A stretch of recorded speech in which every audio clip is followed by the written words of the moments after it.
I stood at the departure gate, my suitcase in one hand and my boarding pass in the other, the buzz of excitement for our long-awaited family trip filling the air. Yet, inside me, there was only an unsettling stillness. Something felt off, but I couldn't quite put my finger on it. My parents had been planning this trip for months, claiming it would be a special getaway just for the adults. A chance to reconnect as a family without the constant distraction of kids. Did it hurt to leave my two little ones behind? Of course, but I'd agreed, reassured 100 times by them. Samantha, you deserve a break. The kids will be fine with your friend. Just enjoy yourself for once, Karen had said, her voice both firm and warm.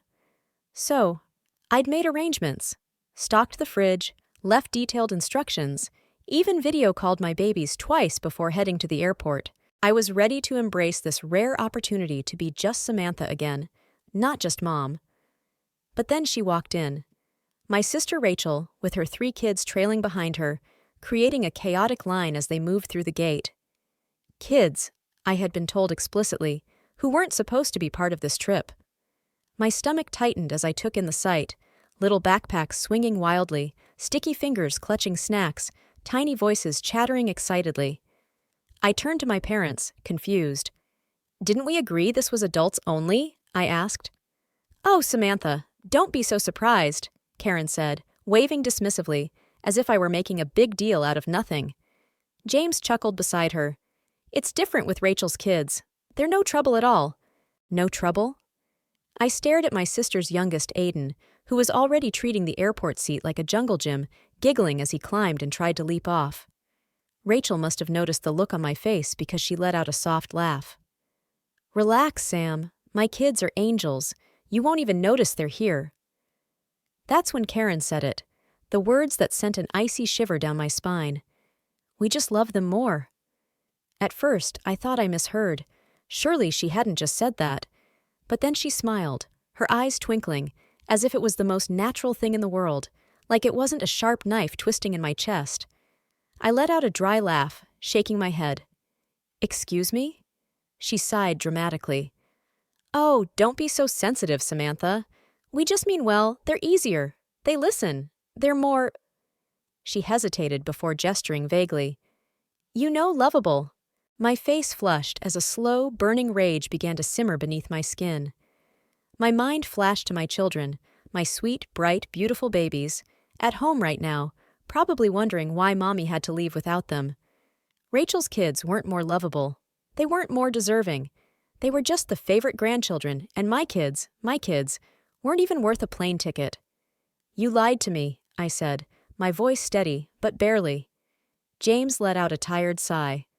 Samantha, don't be dramatic, he said. You know how hard Rachel has it. Single mom, 3 kids. She needed this more than you. More? I looked at Rachel, waiting for her to acknowledge how messed up this was. Anything that would make her realize what was happening. But she just shrugged, completely unbothered, as if she had every right to be there with her children while mine were left behind. That was the moment it hit me. This wasn't an accident. This wasn't a miscommunication. This was a deliberate choice to prioritize Rachel and her children over me and mine. A choice they'd never bothered to explain or apologize for. I clenched my jaw and took a slow breath. This was the moment I realized things would never be the same. I'd spent years making excuses for them, convincing myself that the favoritism was just in my head, that I was imagining things. But now, it was undeniable. And I had a choice to make, be the quiet, obedient daughter they expected me to be, or finally stand up for myself. I glanced at my boarding pass, then at my family, then back at the boarding pass. Suddenly, I knew exactly what I had to do. They had made their choice. Now it was time for me to make mine. I stood there, gripping my suitcase so tightly my knuckles turned white. The hum of the airport faded into a dull buzz as my parents and Rachel continued chatting, completely oblivious to the storm raging inside me. Samantha, don't be so dramatic, Karen sighed again, waving a dismissive hand. You're acting like we left your kids on the street. They're at home, perfectly safe.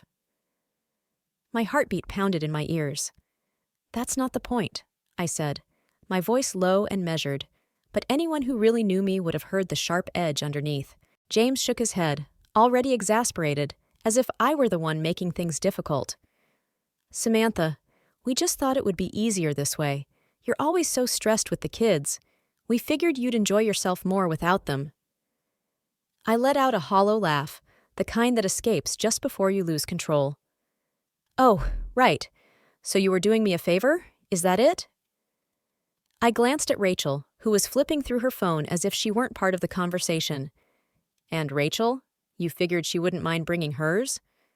Karen shifted uncomfortably, finally sensing that I wasn't just annoyed, I was furious. "You know how hard things are for her, sweetie," she said, lowering her voice as if talking to a child. 3 kids, no father around. She needed this more than you did." There it was again. That phrase. She needed this more than you. I could feel something inside me snap. "You keep saying that. Do you even hear yourself?" My voice was rising, and I noticed people glancing over at us, sensing the tension. But I didn't care anymore. What about me? What about what I need? Or is that irrelevant because I'm not your helpless, struggling daughter? Karen's eyes widened, and James's expression turned steely. "Samantha, lower your voice." "No." I stepped forward, my heart racing in my chest. "You lied to me. You told me this trip was adults only. You knew damn well I would never leave my kids behind if I had a choice. You knew and didn't care." Rachel finally looked up from her phone, rolling her eyes. "God, Samantha, just let it go. It's a vacation, not the end of the world." That was it. That was the final straw. I exhaled sharply, gripping the handle of my suitcase so tightly that my knuckles turned white. "I'm not going on this trip. Not with them. Not anymore." My voice was unnervingly calm, controlled, like a weapon.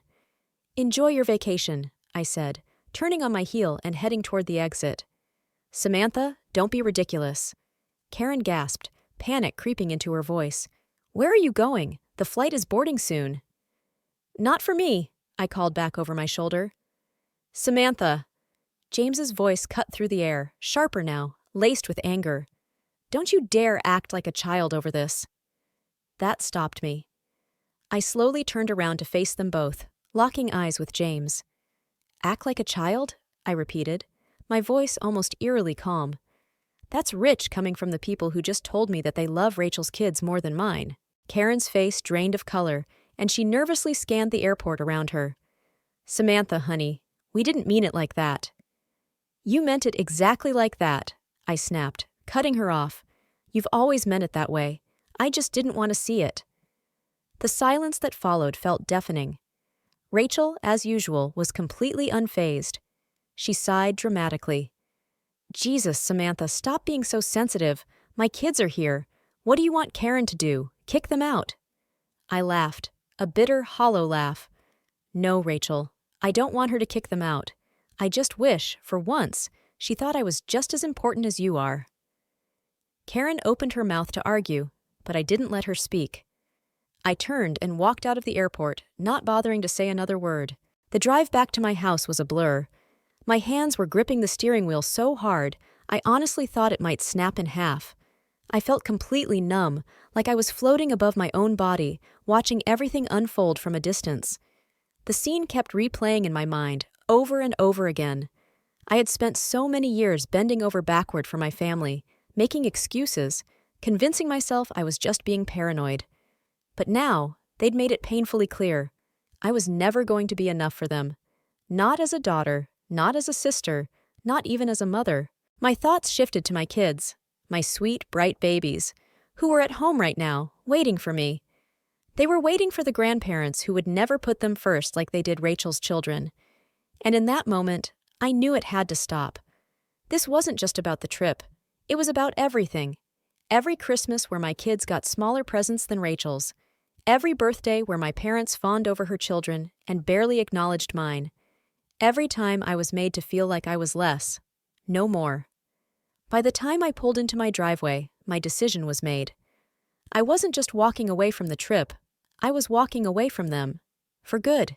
I sat in the car for what felt like forever, staring at the house where my children were waiting for me.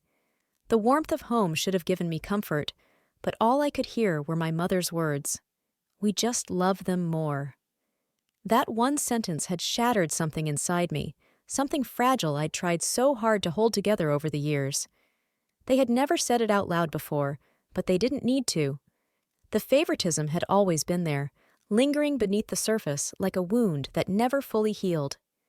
I had spent my entire life trying to prove myself, trying to earn the same love and approval that Rachel received effortlessly. And for what? For them to finally tell me that my children didn't matter as much as hers? I felt the rage build in my chest. No more. I was done. I took a deep breath, opened the car door, and stepped out. As soon as I opened the front door, Olivia and Lucas came rushing toward me. "Mommy!" Olivia, my little girl, threw herself into my arms, her curls bouncing as she hugged me tightly. Behind her, Lucas clung to my leg, his small hands gripping my jeans. "You're back already?" Hannah, my best friend, peeked around the corner, her expression filled with concern. She had been watching the kids while I was supposed to be on my adults-only trip. "What happened?" she asked, her voice soft with worry. I set Olivia down, forcing a smile. "I'll explain later." Hannah studied my face for a moment, then nodded. She knew me well enough to sense the shift. Something had changed inside me, something deep. I turned back to my kids, running my fingers through Olivia's curls. "Did you two have fun?" "We missed you," Lucas pouted, wrapping his arms around my waist. My heart twisted. They deserved better than this. They deserved grandparents who wanted them there, not ones who treated them like a burden. I kissed the top of Lucas's head, holding him close. "I missed you too, baby. So much." That night, after I tucked the kids into bed, I sat at the kitchen table, staring at my phone. My mother had called 4 times. My father, twice. Rachel? Not at all. Not that it surprised me. I ignored the missed calls, instead opening our family group chat, the same one where my parents constantly gushed about Rachel's kids, the one I'd spent years pretending not to notice the unfairness in. Not anymore. I started typing. "I won't be joining the trip, and I'm done with this family too." I paused for a moment, but then kept going. I've spent my entire life being treated like I'm not enough, like my children aren't enough. Today, you made it clear that will never change, so I'm done. I hope you enjoy your vacation, but from now on, don't contact me. Don't call, don't text, and don't expect anything from me ever again. I read it over once more, my pulse racing in my ears. Without a second thought, I hit send. For a long moment, I just stared at the screen, then began leaving every family group chat, blocking my parents' numbers before they had a chance to react. It was done. I had severed the ties. The next morning, Hannah walked into my kitchen to find me making pancakes, the sweet smell of butter and syrup filling the air. She raised an eyebrow. "Okay," she said, crossing her arms. "Spill." I flipped a pancake onto a plate. "I'm done with them." Hannah blinked. "Wait with your parents." I nodded. "Whoa, what happened?" I told her everything, the lies, the betrayal, the favoritism that had been exposed out loud. By the time I finished, Hannah was gripping her coffee mug so tightly I thought it might break. "Samantha," she said softly, "that's awful." I shrugged, trying to brush it off. "It's not surprising." "That doesn't make it okay," she snapped, her eyes hardening. I met her gaze, feeling the tightness in my throat.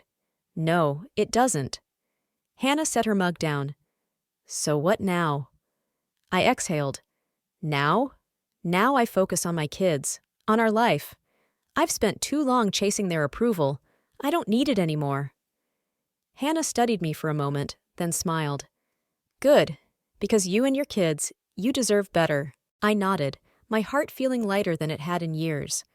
For the first time, I wasn't waiting for my parents to acknowledge me. I finally saw myself. The fallout didn't take long to begin. At first, there was silence. A whole day passed without a single call or message from my parents or Rachel. I knew they had seen my message. I imagined them lounging in their hotel suite, sipping cocktails, probably rolling their eyes at my dramatic behavior. But I knew something they didn't. I wasn't bluffing. On the second day, my phone started buzzing. Karen. I watched it vibrate on the kitchen counter, my stomach tightening. I didn't answer. An hour later, she tried again. Then, later that evening, James called. After that, Rachel's name popped up on the screen. I hadn't heard from her in months. I ignored every call. By the third day, the messages came flooding in.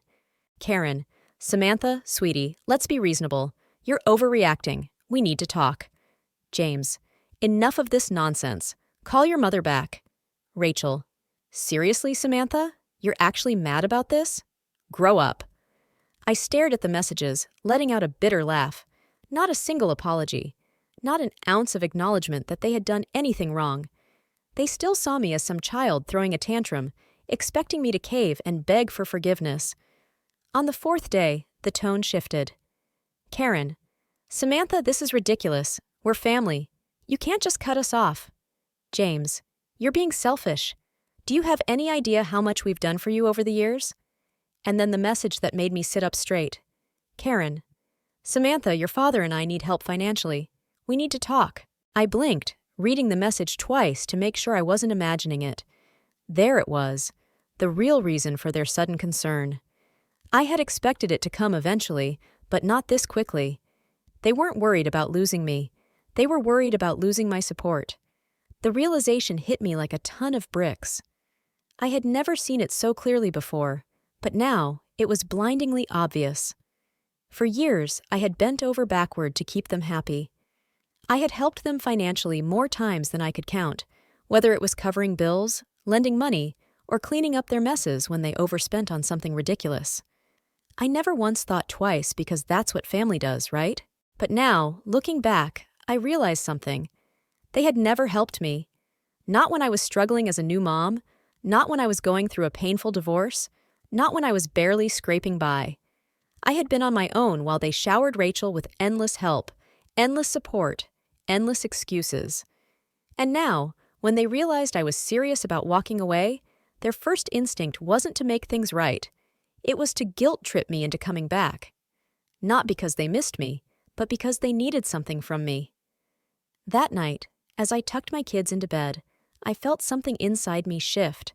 I was done feeling guilty. I grabbed my phone, opened the text thread with my mother, took a deep breath, and typed, "You're right, Karen. I can't just cut you off. I should have done this years ago." I hit send before I could talk myself out of it. A few seconds later, my phone buzzed with a call from her. I let it ring. I wasn't playing their game anymore. The next morning, I woke up to a flurry of new messages. At first, it was more of the same. "Samantha, please, let's talk. This isn't how families treat each other. We raised you better than this." But when I didn't respond, the insults came fast. "You're ungrateful. You're selfish. You'll regret this when we're gone." Then came the final blow.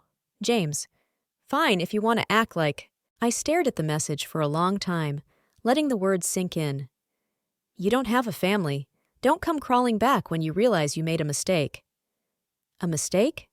No, the mistake wasn't mine. The mistake was thinking they ever truly cared about me the way I cared about them. I locked my phone, exhaled slowly, and shifted my focus to the only people who mattered now, my children. They were my family, and that was more than enough.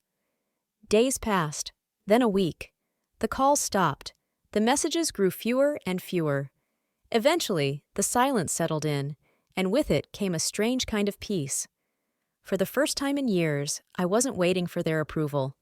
I wasn't chasing their love. I wasn't bending over backward to get them to see me. I was simply living.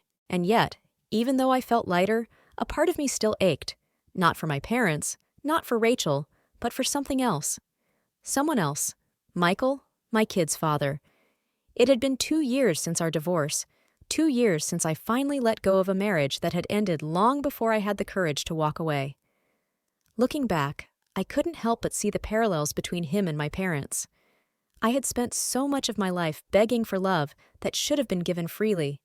The man who wasn't there. Michael and I had met when we were young, too young. What started as a whirlwind romance turned into a marriage built on hopes and dreams, with nothing solid to hold it together. At first, I thought we were happy. I thought he was my partner, my equal, my rock. But over time, cracks started to show. When I was pregnant with Olivia, he started working late. When Lucas was born, he barely lifted his head from his phone when I needed him most. For years, I convinced myself it was just a phase, that marriage was hard and we'd work through it. But deep down, I knew the truth. Michael didn't want to be a husband. He didn't want to be a father. And one day, he made that painfully clear. "I don't think I can do this anymore," he said, standing in our kitchen. His voice was cold, distant. I was holding Lucas in my arms, Olivia clutching my leg. Their tiny faces were oblivious to the moment their father chose to walk away. "Do what?" I whispered, already knowing the answer. "Any of it," he replied. And just like that, he was gone. No huge fight, no dramatic affair, just a man who never wanted the life he signed up for. Alone, but not really. At first, I was terrified. How was I supposed to raise 2 kids by myself? How could I juggle work, bills, exhaustion, and the overwhelming weight of being abandoned? But then I realized something. I had already been alone. Michael had lived under the same roof, but he had never really been there. He had never been a partner, never been the father my children deserved. The only difference now was that I wasn't waiting for him anymore. And that, in itself, was a kind of freedom. That evening, as I sat at the dinner table with my kids, watching them giggle over a game they had made up, I thought about how much lighter life had become since I cut my parents off. I had spent years trying to get Michael to love me the way I needed. I had spent years trying to get my parents to see me as their equal. And in both cases, I had failed. Not because I wasn't enough, but because they were never capable of giving me what I needed. It took me 2 years to stop looking back at my marriage. I wasn't going to take that long to move on from my parents. This time, I was choosing myself. That night, after tucking Olivia and Lucas into bed, I saw my phone light up. Michael. I frowned. He rarely called.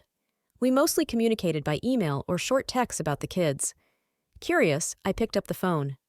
"Samantha," he said, his voice hesitant, unsure, almost guilty. "Michael?" I replied, unsure of where this was going. "I heard about everything. Your parents, the trip, Rachel." He paused. "My mom called me." I froze. "How?" He sighed. "She tried to guilt me into talking to you. Said you've been acting out, making things difficult for the family." I let out a sharp laugh, shaking my head. Of course, even after I cut them off, they were still trying to control the narrative. "And?" I asked, bracing myself for whatever else was coming. Michael hesitated. "I told her to leave me out of it. Told her it wasn't my business, and that," he cleared his throat, "that you're a good mom, and they should be grateful you're even willing to talk to them at all." I blinked. That wasn't what I expected. Michael had never defended me before, not during our marriage, not when I begged him to show up for our family. "Wow," I said finally. "That's unexpected." "Yeah," he sighed. "Look, Samantha, I know I messed up. I know I was a terrible husband. But I do know one thing. You don't deserve the way they treat you. You never did."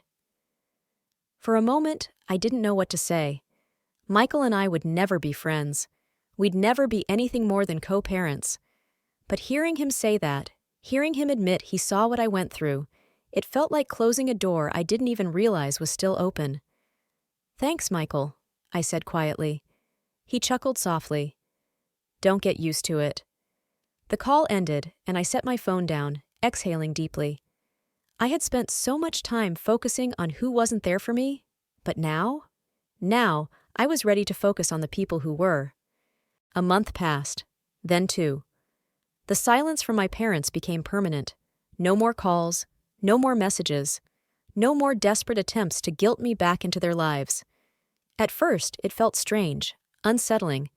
I had always been the one to hold on, to try to fix things. But now, the silence wasn't something to fear. It was the calm after the storm. I didn't need their validation. I didn't need their approval. What mattered was the love I had in my own home.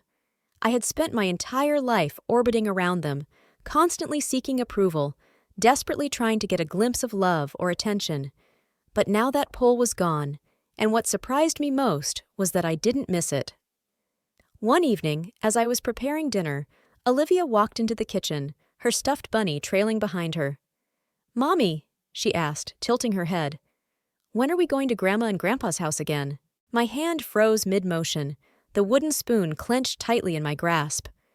Lucas, sitting at the table, perked up and added, "Yeah, we haven't seen them in forever." I swallowed hard.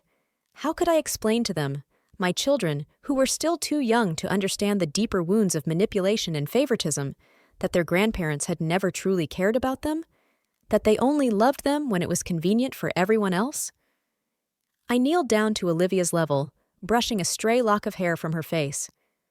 "Sweetheart," I said softly, "we're not going to see Grandma and Grandpa anymore." Her little face scrunched up in confusion. "Why not?" I hesitated. How much should I say? "Because sometimes," I started carefully, "family doesn't treat us the way we deserve.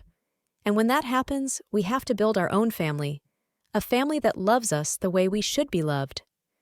She paused for a moment, then nodded. "Okay," she said simply. And just like that, she grabbed her stuffed bunny and skipped away, no questions asked. It was that simple for her. I wished it had been that simple for me. A few days later, as I was getting ready to wind down for the evening, there was a knock on the door. I frowned. No one ever just showed up at my house. I peeked through the window and felt my stomach tighten. It was Rachel. For a brief second, I thought about ignoring her, but a part of me, the part that was still learning how to truly let go, needed to know what she was here for. I opened the door, but didn't step aside. "What do you want, Rachel?" She sighed dramatically, her body language already defensive. "Wow, no hello?" I crossed my arms, standing firm. I wasn't playing her games anymore. "Fine," she muttered, shifting on her feet. "I came to talk about Karen and James." My chest tightened. "There's nothing to talk about."